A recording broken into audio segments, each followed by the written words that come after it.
Hello, I'm Miles O'Brien. Welcome to CNN Perspectives. The nation of Colombia in South America has been at war with itself for over 40 years.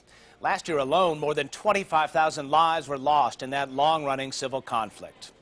But in the midst of the carnage, there has arisen a most improbable movement for peace, one that's not led by politicians or human rights groups, but by children. Filmmaker Kira Thompson profiles 5 Colombian teenagers who are risking their lives to bring about peace in their war-torn country. They are part of the Children's Movement for Peace and Rights in Colombia, a group that has been nominated for this year's Nobel Peace Prize. And now, Soldiers of Peace, a children's crusade.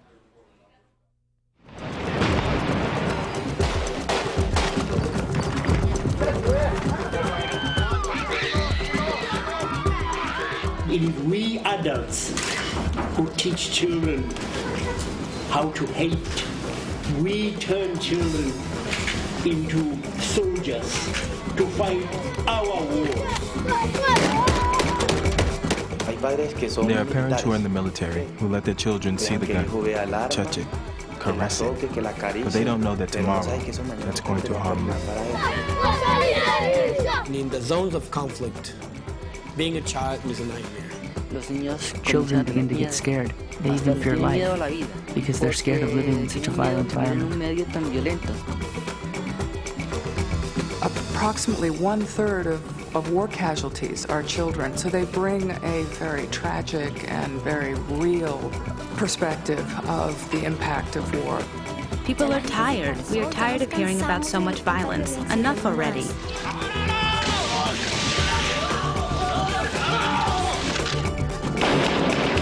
We should finish with the stupidity of what we are doing. We should put our nose to the grindstone and our hands on our hearts and say this must stop.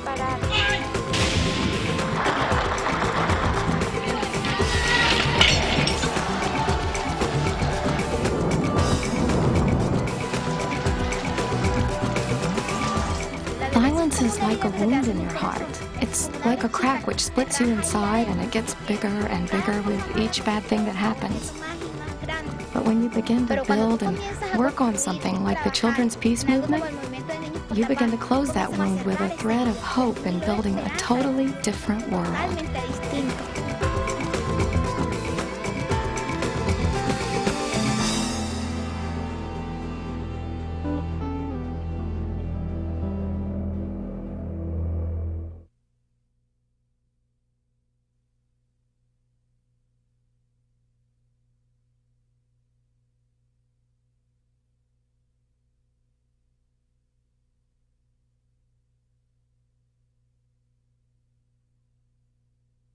Si se hubieran entablado las negociaciones, si hubieran podido hablar y hubieran podido conversar y hubieran llegado a un acuerdo hace 40 años, no estuviera pasando lo que está sucediendo ahora.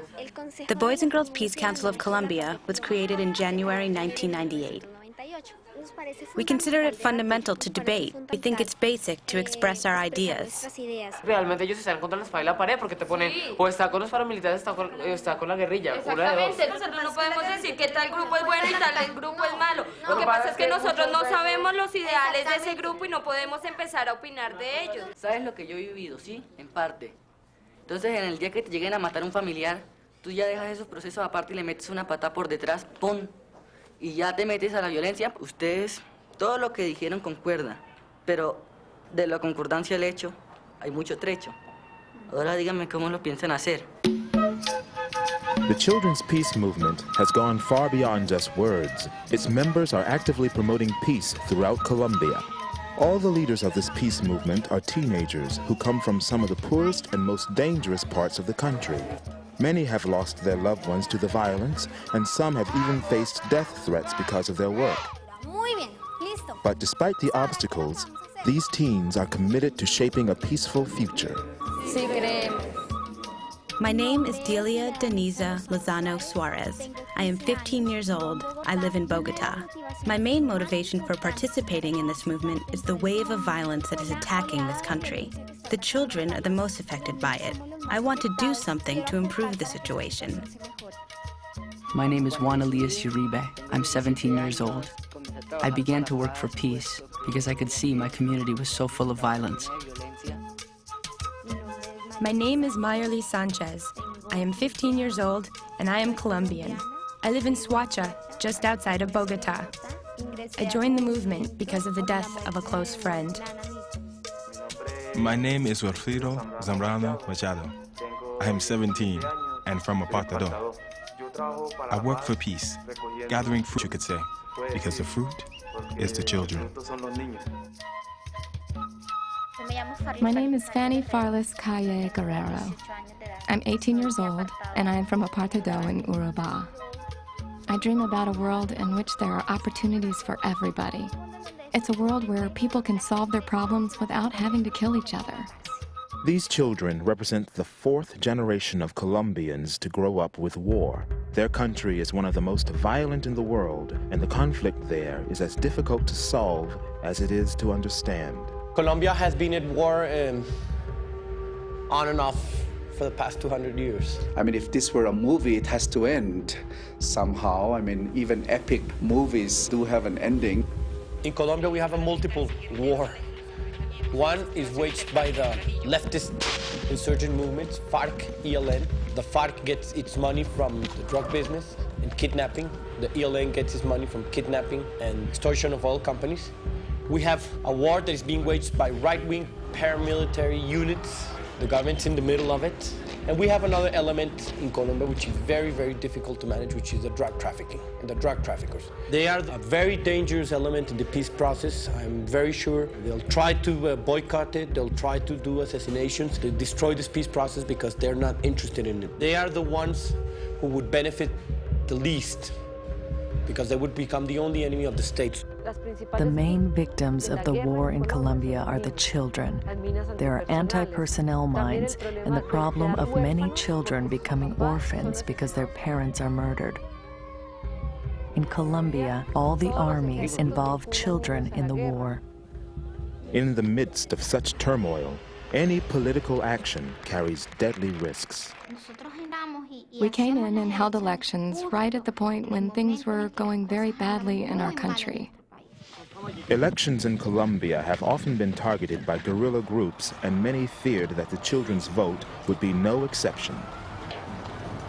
I was getting signals from our government counterparts you know, they were not very sure about how to undertake this. And at one point he told me, I'm seriously thinking about stopping the elections because there are so many problems. I don't want to expose you in case something happens. And so what I did was I looked at him and said, you can't do this to me. I can't kill the hopes of that many kids. So Mr. Adorno told me, but you've got to understand that I'm thinking about you, your physical safety, about the possibility that they could hurt you. And I told him, no, you have to trust that nothing will happen to us. And she just left it like that. And I said, well, you know, what am I really working for here? I'm working for people and I'm working for children. So right there and there, I decided we will push ahead. We called for a day of peacefulness, and some guerrilla groups confirmed and said they would have a ceasefire in all the districts where there were ballot boxes that day. It was the first time in Colombia's history that a guerrilla group agreed to a ceasefire on an election day. 1 year later, in a country not known for high voter turnout, over 10 million Colombian adults pledged their support for the mandate for peace. The adults' mandate would have existed even if the children's mandate had not happened, but it would not have had the strength and the impact if not for the fact that the children had opened up the way. The movement for peace has grown since the children's vote 3 years ago, but so has the violence. Now, the children of Colombia have been nominated for a Nobel Peace Prize for their efforts. If they win, it will be a first for children. Although the winner won't be announced until October, the nomination has already put the leaders of this movement at the forefront of a difficult and often dangerous road to peace. These 5 teens have been chosen by UNICEF to go to The Hague to attend an historic international peace conference. ¿Preparados ya? ¿Ustedes tienen alguna idea de lo que es Holanda o tienen alguna noción del país que van a visitar o cómo? ¿Qué idea tienen? Sí, más o menos. Juntos. Tú es la primera vez, ¿no? Todavía no he tenido la oportunidad, la primera vez que voy a salir. Qué bueno. Qué bueno compartir eso contigo. Seguramente vas a conquistar a las holandesas ahí bailando. Una cosita que queríamos hablar acá es la cuestión logística. Muy importante que ustedes mismos empaquen sus maletas.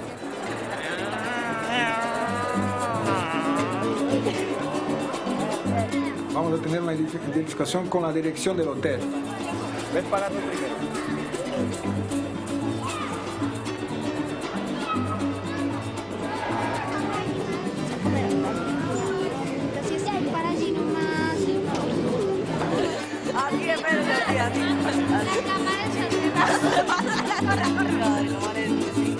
I have many expectations for the trip to The Hague. One of them is to show the lovely face of Colombia. It's not just a country full of drug traffickers and guerrillas and violence, but it also has other things to offer. It has a lot to give. I thank God I've had the opportunity to go. And it's a great responsibility one has to give a good impression of your country. And when they choose you, it's for a reason. You have to go and represent the children of Colombia very well. Contemporary societies think that children are cute, sweet, beautiful, but they don't see beyond their noses. So we also want to show the rest of the world that the role of the child must be elevated. And there are moments in acute crises in countries when children have to make up part of the solution. Because all the countries say, children are the future of the country. But we are not the future, we are the present. A present which we all have to build together.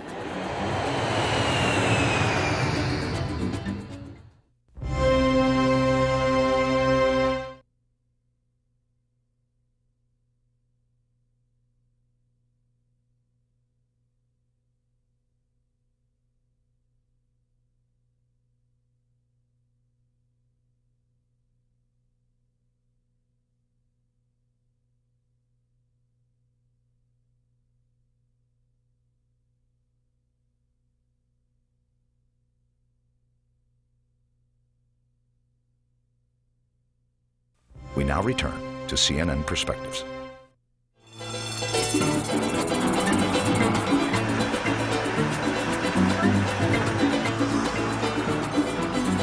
These are the Colombian kids. Aren't they great? Hello. Welcome to The Hague. How do you say welcome? Bienvenido. Wednesday morning, 9 o'clock, you will meet all the other dignitaries. There are 22 special speakers, which means that each one of you have only 5 minutes to speak. It's my understanding that Farlis will speak on behalf of the children's movement. Más 5 minutos. My speeches have always been in my own words, but of course this time we couldn't leave it to the spur of the moment because my nerves might get the best of me and do me in. Tenía razón, ¿cómo tú? Eso tiene que ser muy fuerte. Mira lo que dice, ¿no? Y tenía razón. ¿no? Tenía razón. Eso es con mucha fuerza, Farlis. Con tal de que me lo entiendan.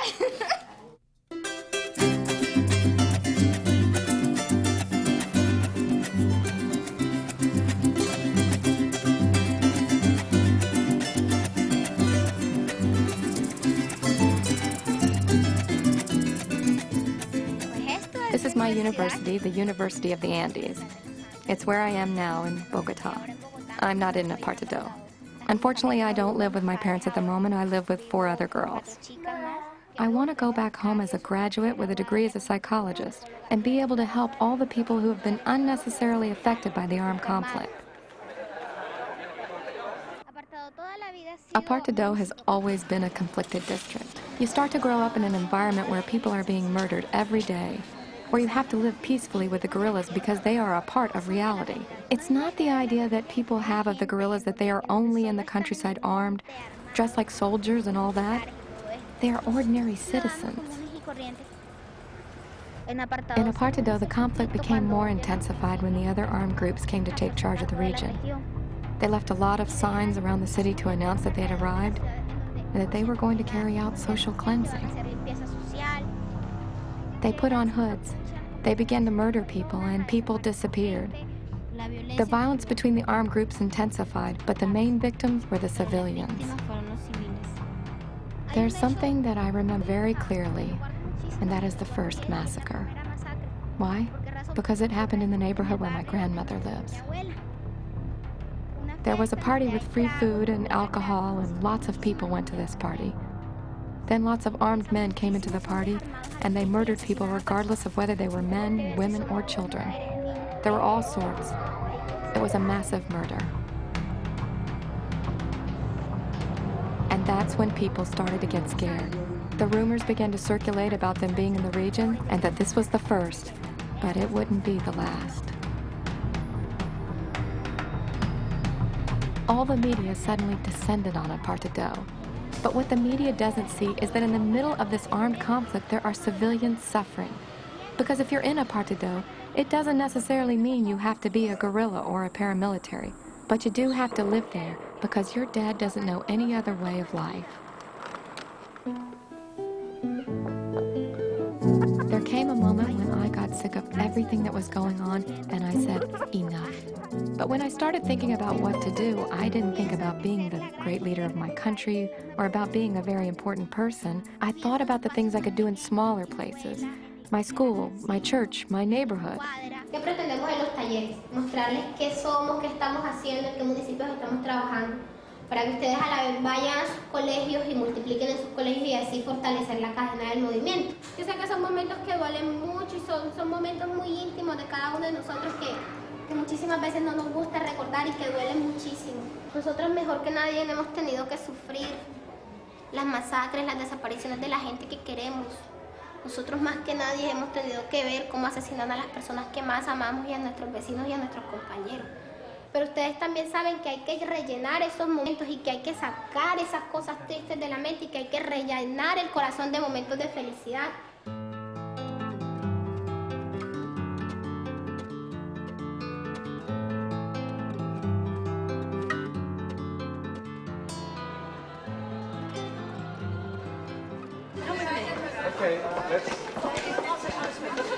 In the beginning, when they told me you're going to march with the Nobel Peace Prize winners, I said, man, the Nobel winners?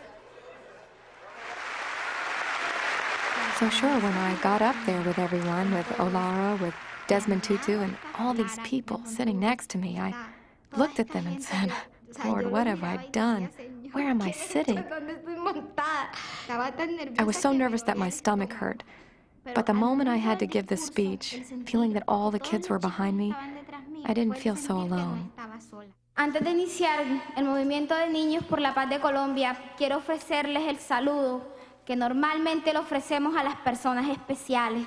Y ustedes son especiales porque de una u otra manera están intentando construir la paz del mundo.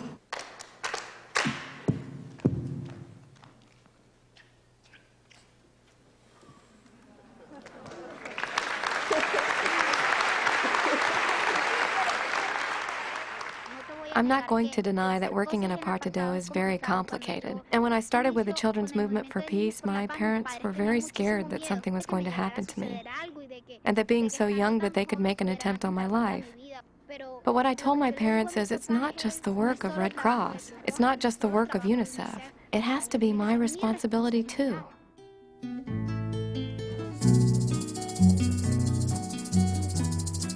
Todos los aquí presentes y los que me escuchan deben comprometerse desde ya para acabar con la impunidad que rodea aún a todos los que abusan del poder en el mundo, que aún torturan y cortan de un tajo los sueños, la esperanza o la alegría de un niño o una niña. That we create one language, El idioma del amor, the language of love, el idioma de la paz, the language of peace, para no tener que utilizar traductores. so that we don't have to use interpreters like this one.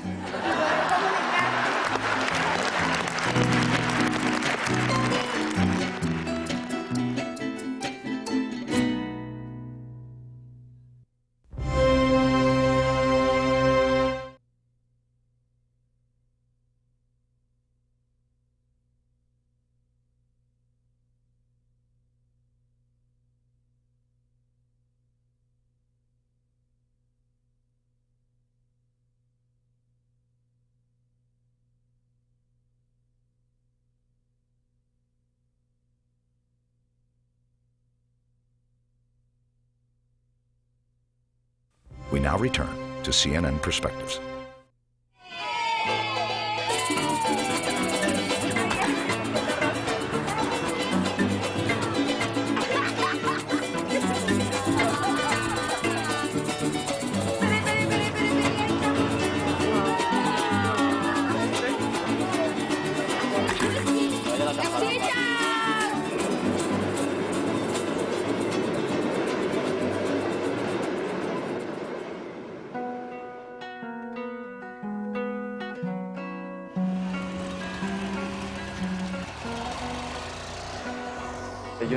Right now, I have lived through two kinds of violence: domestic violence and violence between armed groups. I haven't lived with my father for 11 years, ever since I was very young. I was 5 when he left home, and I had to start working, doing anything in order to help my mother. When I really noticed there was violence, I was around 6 and growing up in a apartado, where everywhere you'd go, you passed dead people. Every day, on every corner. So many that the cars would run over them. And sometimes they would still be there in the morning because they didn't come to pick them up. Armed groups would arrive. They would arrive all of a sudden on motorcycles and kill you. It had nothing to do with who was there. All the kids would stay hidden away and avoid being on the street. Then the other armed groups came in, and it was worse. They would take people out of their homes. The armed groups would come and kill them in front of their children. They killed the children too, even newborn babies. Girls of 11 or 12 get pregnant. And why? Fear. They get involved with one of those guys, and if they don't make love to them, they know what's in store. Those are their rules. Whoever goes against them pays in blood.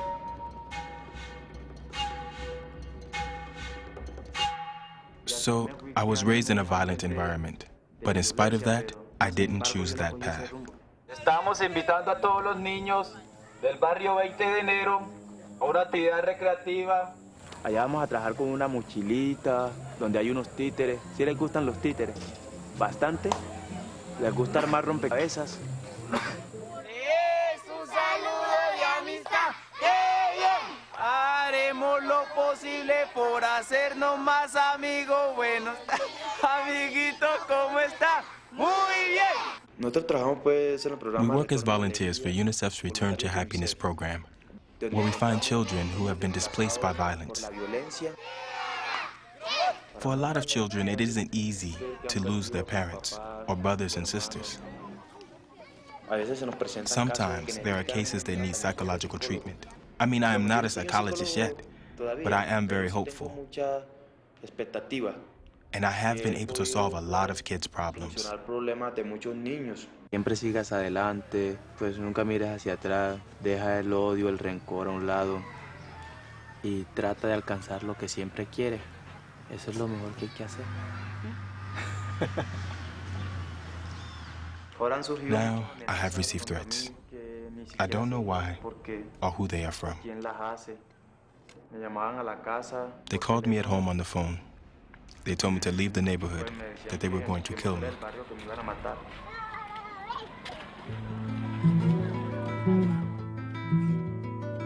These are things even my mother knows nothing about.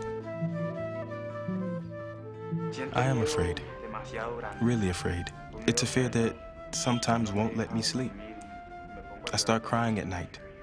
I don't cry easily, but they say when your heart starts melting, there's no way to stop it. It's hard for me to think that I might have to leave the neighborhood where I grew up. And if things get bad, then I might suddenly have to leave my hometown.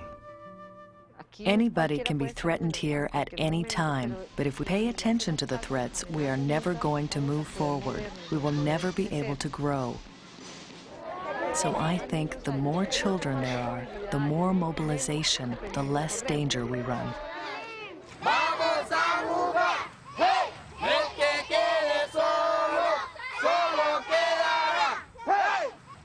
We're training volunteers to work as clowns. The clowns really motivate the kids. Even though it's bad to always do clown work because the clown reflects a sad face,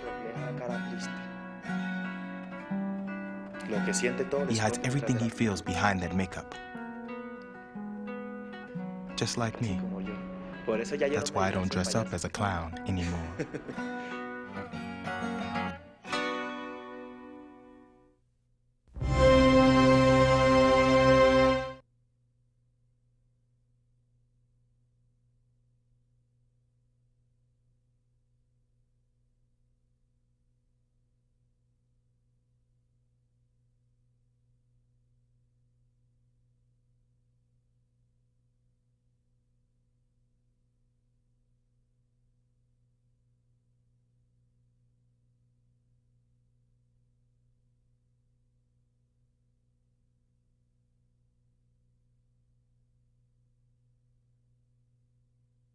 We now return to CNN Perspectives.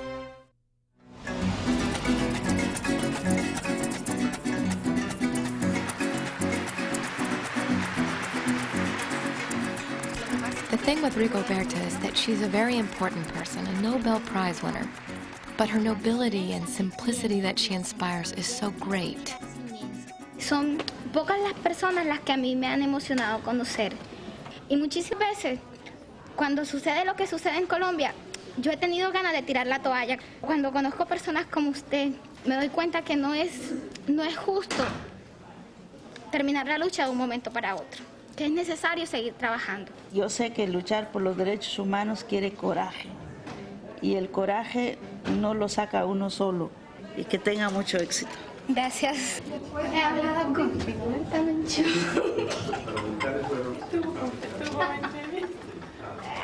Me voy a lavar la mano en quién sabe cuántos meses. Me voy a lavar el cachete. ¿En serio? Es cierto.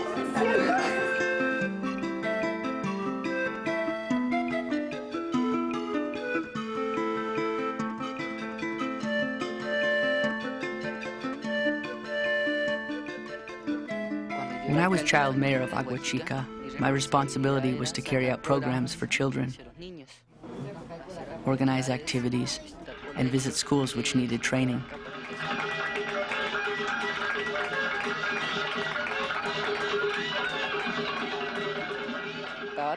It was work for a community, for an ideal, but I didn't know what it felt like to be abused by violence.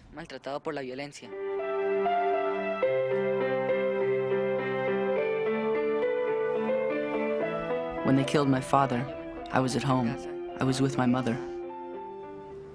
A friend of ours comes up on a motorcycle and said that my father had been shot. So I said, "What do you mean?" "What shooting?" I said. "Yes, they shot him. Some guys went to his consulting room and they shot him." We went to the hospital, and we'd been there for 3 minutes when they told us that they had shot the secretary too, who was my cousin. Then a short time after being in the hospital, my father died.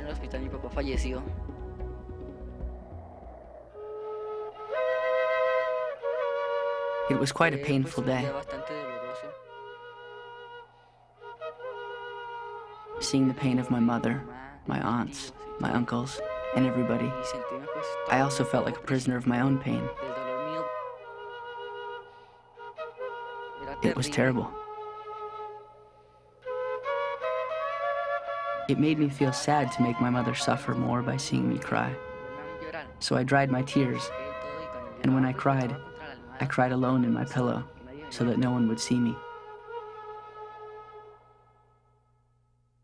I often think about why my father was killed. People who are leaders are always fighting for the betterment of the people. And if there's a person who gets in their way, they kill him. I think that my dad was one of the people who got in the way of the armed groups, because his way of thinking was in favor of the people and in favor of the village.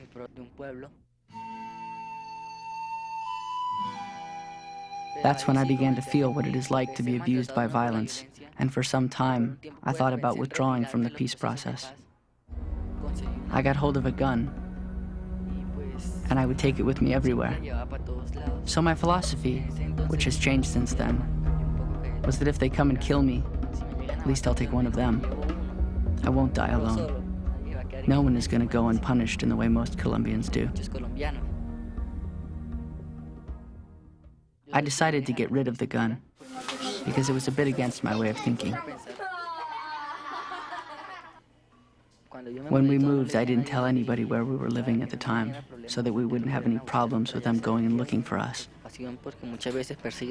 I was worried because they often follow people. Since then, I've tried to create a new life. Now I'm one more of the displaced people in Colombia.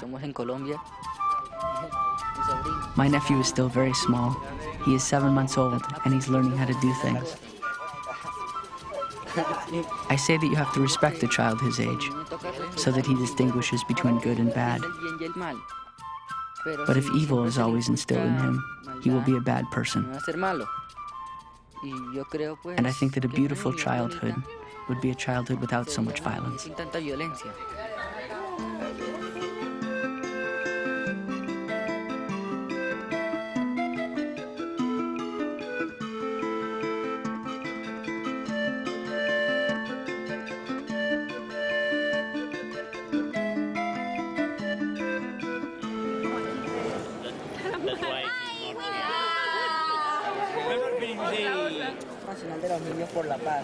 This is our manifest for the peace movement.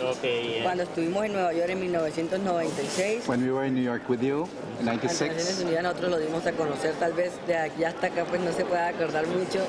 Maybe you won't remember me because we were still small. Pero nice dimple.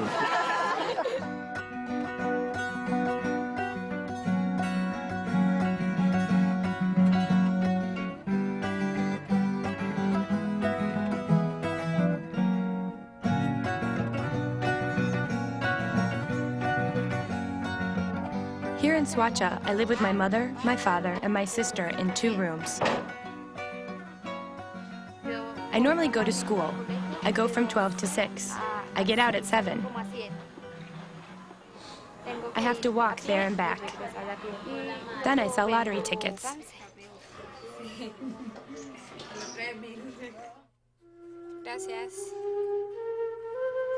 The Suacha Cemetery is where my friend is buried. The one who died 3, almost 4 years ago, because they murdered him in my neighborhood. Milton lived here, in the house next door. He was like our older brother, and the one who would always play games with us, the one that would twirl us around. He was a very good friend.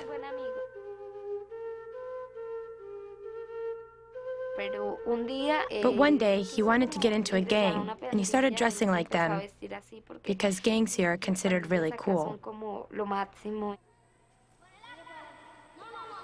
The day before he died, we were all playing a game of soccer next to his house, and he said that he was going to change, that he was going to come back to us. Then there was a confrontation between 2 gangs. He came out of his house, and that, unfortunately, is when they killed him.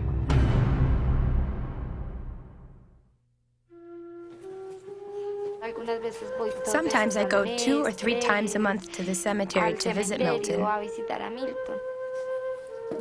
When we were together, we shared many moments.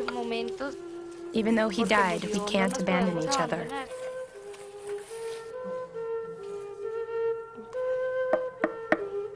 Even if many people are saying it's only a body, they're bones, I know that he's really going to feel I am with him, and it doesn't matter what has happened.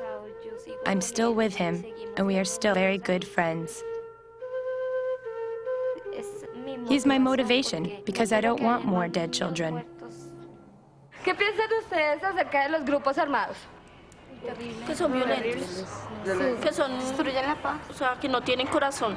Los niños en ese momento son los que están sufriendo más el problema que nos está viviendo.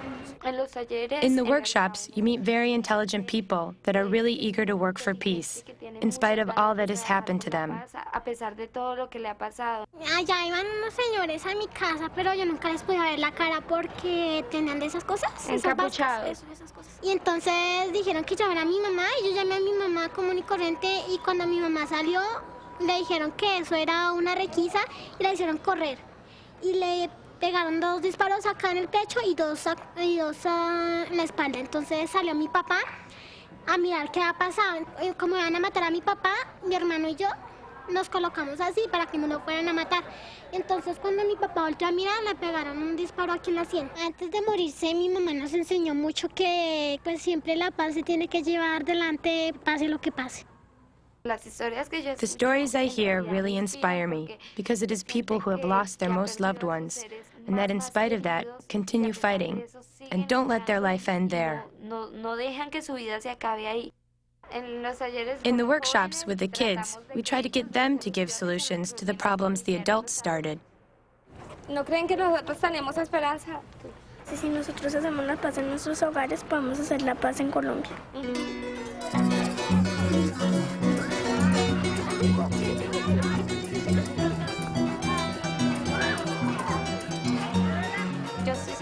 I'm sure that at least someone has understood our message and changed. If they continue the violence, I believe that the people who have changed are the ones God will support and will try to keep them from suffering from so much violence.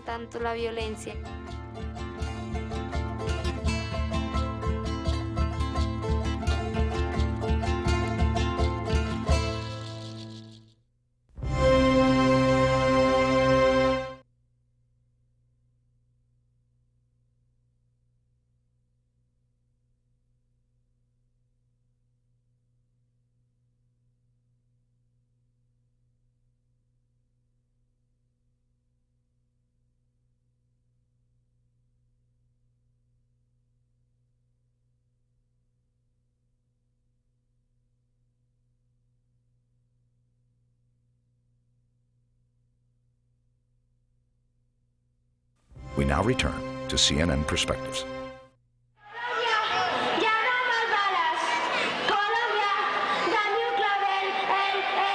The Colombian children's peace movement is clearly making waves on an international level, but in their own country, public acknowledgement hasn't always come easily. I think the biggest weakness of the children's peace movement is how much it has been tied to adult organizations. And I think the more autonomy they get, the more credibility the children's peace movement would have. From the beginning, the children's movement has received financial, strategic, and moral support from UNICEF, the Red Cross, and other human rights groups. We have never been manipulated in any way. Guidance is something else. That is one of the fundamental jobs of adults. They give us guidance. But all the initiatives have come solely from us. We thought of the mandate. In the 3 years since the vote, the children have not stopped working, and even the most hard-nosed journalists agree that the children have had an impact on their country. I think the most important thing is that they have obtained in terms of law is eliminating the possibility that children under 18 went to the army. That's become a reality. They're phasing it out.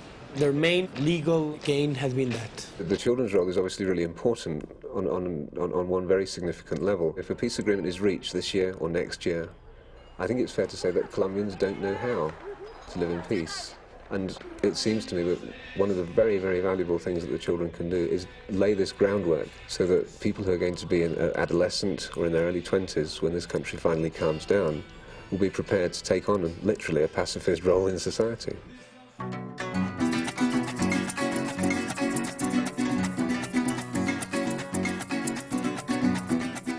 When I found out I was going to meet the Queen, it was a big surprise for me because a queen has so many things to do, and she is finding time for us, time for children. So I started to think, what clothes will I wear? If I go like this, oh no, I'll be too dressed up if I go like this. I'll look too grown up. Cuando llegue la reina tenemos que sentarnos así. En la risa. Cuando venga la reina nos ponemos de pie o qué? Sí. ¿Cómo le llamamos, Su Majestad? Your Majesty, Wilfredo. How are you? Good to meet you. And Mucho gusto. wonderful to meet you. Me alegra en conocerla. I do want to say that I've heard so much about what all of you have been doing. Yes. And I think I'm correct in saying that you are the first movement of young people that's ever been nominated for a Nobel Peace Prize. Is that correct? That's correct. And I'm very proud of you. But we have many young people in our country and in our region of the Middle East who have felt the suffering and the tragedy of war and violence. They hope and pray to contribute as you are contributing, and perhaps your example can serve also as an example to encourage them. Muchas gracias, and best of luck to you, and I hope to see you soon. Hasta la vista. No.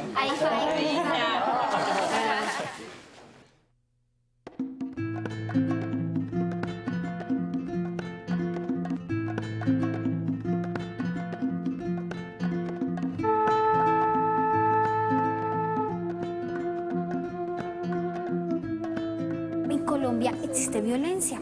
Lo único que le falta a Colombia es la paz. ¿Ustedes saben qué es la paz? Sí, no pelear. No pelear, ¿qué más? No alegar. No alegar ni gritar. ¿Ustedes sí creen que están haciendo la paz acá? Oye, mira. A ver, ¿por qué dicen que sí? A ver. Porque dijeron que en noticias que iban a hacer la paz. Somos constructoras de paz. Mis actividades. My activities at school are about peace. I have a radio program, and that's the flagship project for the school. Bandera del colegio. Buenas tardes, niñas.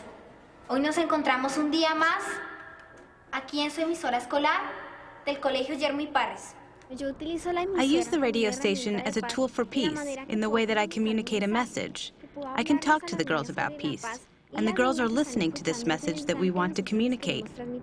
Recordemos que el voto por la paz fue impulsado por el mandato de los niños y que habla principalmente no vinculación de menores de 18 años a la guerra. No secuestren personas. No asesinen. Queremos comentarles también que los niños y las niñas seguimos trabajando por construir la paz. I really love kids because you can plant the seeds of hope in them for a better world. They carry the possibility of a better Colombia. Let Colombia be a country like we've always dreamed it could be.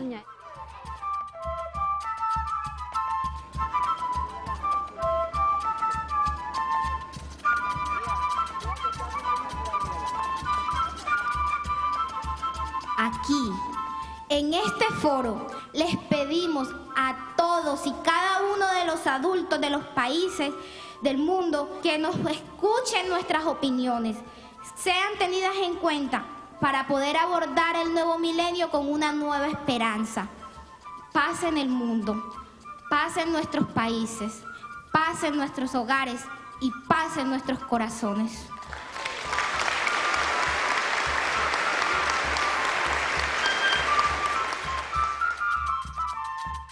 After decades of struggle in Colombia, a skeptical, war-weary country has glimpsed the possibility of peace. Whether they win the Nobel Peace Prize or not, the children of the peace movement are proving that children of war can become soldiers of peace. Children are able to dream. They dream of a world that is different from what we have now, and that's wonderful.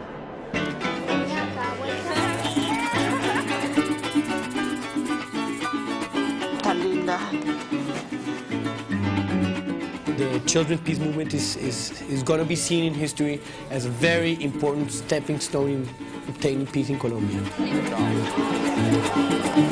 The level on which the children are working is not spectacular and headline-making in the short term, but without it, Colombia won't be able to live in peace. If people love each other, they won't hate, they won't fight, they won't kill each other. The best way to look at it is that it is in our homes that either peace or war begins. If we don't have peace in our homes, we cannot spread peace into the society. The best thing to do is to keep on fighting for what you most want. And what people want most is to live. And if you want to live, then do things right.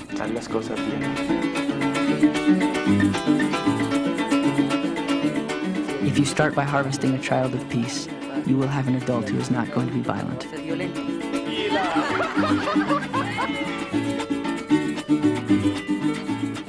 Maybe I can't change the whole world alone, but if I can teach people that if you put your hand in mine, and little by little we join more and more hands, then we can build a new country.